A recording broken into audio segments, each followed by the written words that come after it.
ಹಾಸನದಲ್ಲಿ ಅಶ್ಲೀಲ ವಿಡಿಯೋ ಪ್ರಕರಣಕ್ಕೆ ಸಂಬಂಧಪಟ್ಟಂತೆ ಇದೀಗ ಎಚ್.ಡಿ. ರೇವಣ್ಣ ಮನೆಗೆ ಎಸ್ಐಟಿ ಅಧಿಕಾರಿಗಳು ದಾಳಿಯನ್ನ ಮಾಡಿದ್ದಾರೆ. ಹಾಸನ ಅಶ್ಲೀಲ ವಿಡಿಯೋ ಪ್ರಕರಣಕ್ಕೆ ಸಂಬಂಧಪಟ್ಟಂತೆ ಎಸ್ಐಟಿ ತನಿಖೆಯನ್ನ ಮುಂದುವರೆಸಿದೆ, ತನಿಖೆಯನ್ನ ಚುರುಕುಗೊಳಿಸಿದೆ. ಇದೀಗ ಎಚ್.ಡಿ. ರೇವಣ್ಣ ನಿವಾಸಕ್ಕೆ ಸಂತ್ರಸ್ತೆಯರ ಜೊತೆಗೆ ಎಸ್ಐಟಿ ಎಂಟ್ರಿ ಕೊಟ್ಟಿದ್ದಾರೆ. ಹೊಳೆನರಸೀಪುರದ ರೇವಣ್ಣರ ಚೆನ್ನಾಂಬಿಕಾ ನಿವಾಸಕ್ಕೆ ಎಸ್ಐಟಿ ಸಂತ್ರಸ್ತೆ ಜೊತೆಗೆ ಎಂಟ್ರಿ ಕೊಟ್ಟಿದೆ. ಸಂತ್ರಸ್ತೆ ಸಮ್ಮುಖದಲ್ಲೇ ನಡೀತಾ ಇದೆ ಮಹಜರ್, ಸ್ಥಳ ಮಹಜರ್. ಹಾಸನ ಅಶ್ಲೀಲ ವಿಡಿಯೋ ಪ್ರಕರಣಕ್ಕೆ ಸಂಬಂಧಪಟ್ಟಂತೆ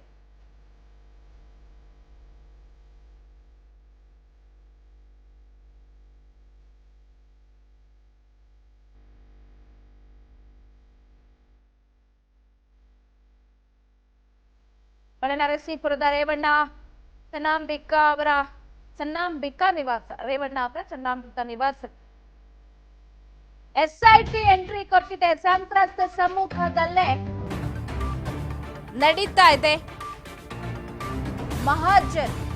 ಅಶ್ಲೀಲ ವಿಡಿಯೋ ಪ್ರಕರಣಕ್ಕೆ ಸಂಬಂಧಪಟ್ಟಂತೆ 2-3 ದಿನದಿಂದಲೂ ಕೂಡ ಎಸ್ಐಟಿ ತಂಡ ಭೇಟಿ ಕೊಡುತ್ತೆ, ಸ್ಥಳ ಮಹಜರು ಮಾಡಲಾಗುತ್ತೆ ಅಂತ ಹೇಳ್ತಾ ಇದ್ರು. ಇವತ್ತು ಹೊಳೆನರಸೀಪುರಕ್ಕೆ ಭೇಟಿಯನ್ನ ಕೊಟ್ಟರು. ಆ ಸಂದರ್ಭದಲ್ಲಿ ಭವಾನಿ ರೇವಣ್ಣ ಅವರು ಮನೆಯಲ್ಲೇ ಇದ್ರು ಅನ್ನುವಂತಹ ಮಾಹಿತಿ ಕೂಡ ಇದೆ.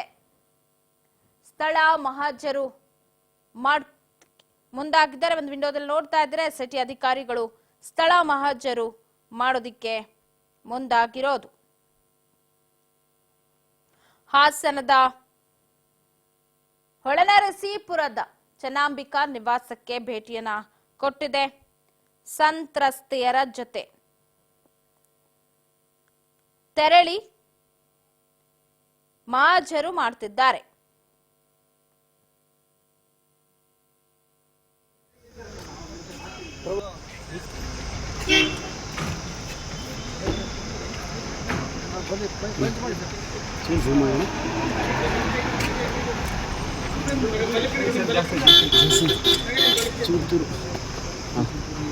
ಜಾಸ್ತಿ ಕಮ್ಮಿ ಆಯ್ತಾ ಜಾಸ್ತಿ ಆಯ್ತಾ? ಚೂರು ಝೂಮ್ ಮಾಡೋಣ.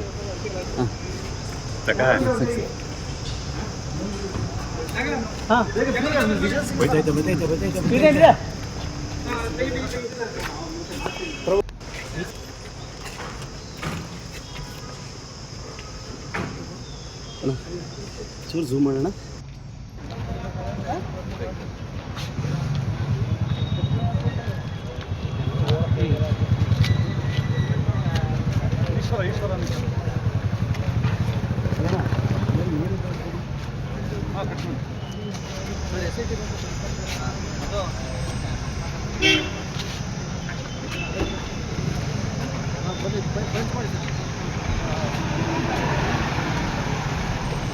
ಸಂಸದ ಪ್ರಜ್ವಲ್ ರೇವಣ್ಣ ವಿರುದ್ಧ ಅತ್ಯಾಚಾರ ಆರೋಪ ಕೇಳಿ ಬಂದಿತ್ತು. ಸಂತ್ರಸ್ತರ ಜೊತೆ ಇವತ್ತು ಸ್ಥಳ ಮಹಜರಿಗೆ ಹೋಗಿದ್ದಾರೆ.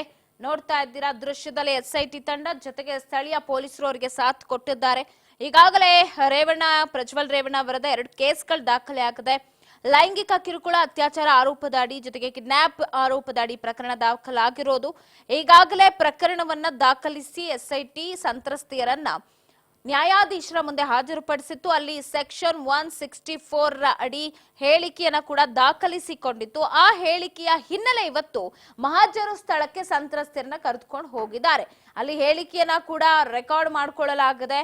ಇವತ್ತು ಇಲ್ಲಿ ಸ್ಥಳ ಮಹಜರ್ ಏನ್ ಮಾಡ್ತಾ ಇದ್ದಾರೆ, ಇಲ್ಲೂ ಕೂಡ ವಿಡಿಯೋ ರೆಕಾರ್ಡಿಂಗ್ಸ್ ಗಳು ಆಗ್ತಾ ಇದೆ ಅಂತ ಹೇಳಲಾಗ್ತಾ ಇದೆ.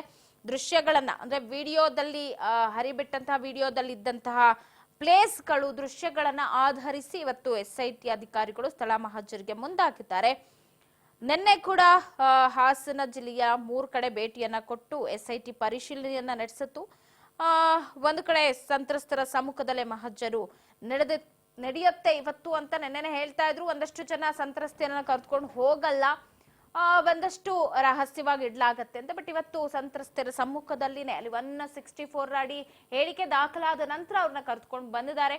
ಸ್ಥಳ ಮಹಜರು ಕೂಡ ಆಗ್ತಾ ಇದೆ. ಅವ್ರು ಕೊಡುವಂತಹ ಹೇಳಿಕೆಗಳು ಜೊತೆಗೆ ಅಲ್ಲಿನ ಸ್ಥಳ ಮಹಜರಿನ ವಿಚಾರ ಎಲ್ಲವೂ ಕೂಡ ವಿಡಿಯೋ ರೆಕಾರ್ಡಿಂಗ್ ಕೂಡ ಮಾಡಿಕೊಳ್ಳಲಾಗತ್ತೆ ಅನ್ನುವಂಥದ್ದಿದೆ. ಅಡುಗೆ ರೂಮ್ ಆಗಿರ್ಬೋದು, ಬೆಡ್ರೂಮ್ ಆಗಿರ್ಬೋದು, ಸ್ಟೋರ್ ರೂಮ್ ಆಗಿರಬಹುದು, ಮನೆಯ ಹೊರಾಂಗಣ ಎಲ್ಲವನ್ನ ಕೂಡ ಅಲ್ಲಿ ಮಹಜರು ಮಾಡ್ತಿದ್ದಾರೆ ಅನ್ನುವಂತಹ ಅಪ್ಡೇಟ್ ಇದೆ. ನೋಡೋಣ ಏನ್ ಆಗತ್ತೆ ಬೆಳವಣಿಗೆ ಈ ವಿಚಾರದಲ್ಲಿ ಅಂತ. ಇದಿಷ್ಟು ಈ ಕ್ಷಣದ ಅಪ್ಡೇಟ್. ನೋಡ್ತಾ ಇರಿ ರಾಜ್ ನ್ಯೂಸ್, ಇದು ಕನ್ನಡಿಗರ ಧ್ವನಿ.